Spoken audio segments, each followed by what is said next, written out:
పులివెందులలో high tension నెలకొంది. ZPTC ఉప ఎన్నిక ప్రచారంలో తీవ్ర ఉద్రిక్తత నెలకొంది. నల్లగొండవారిపల్లెలో టీడీపీ వైసీపీ నేతల మధ్య ఘర్షణ చోటు చేసుకుంది.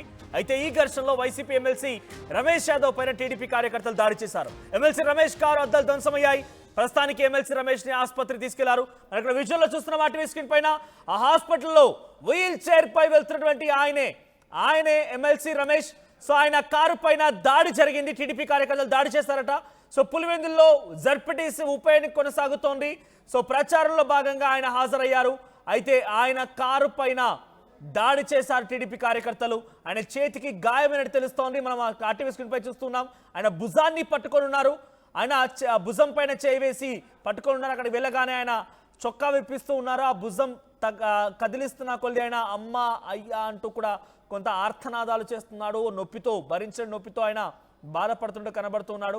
ఏదేమైనా ఒక ఎమ్మెల్సీ కారు పైన టీడీపీ శ్రేణులు దాడి చేయడం, ఆయన గాయపరచడం ప్రస్తుతానికి వైసీపీ శ్రేణులు ఆందోళన వ్యక్తం చేస్తున్నారు. సో వైసీపీ ఎమ్మెల్సీగా ఉన్నటువంటి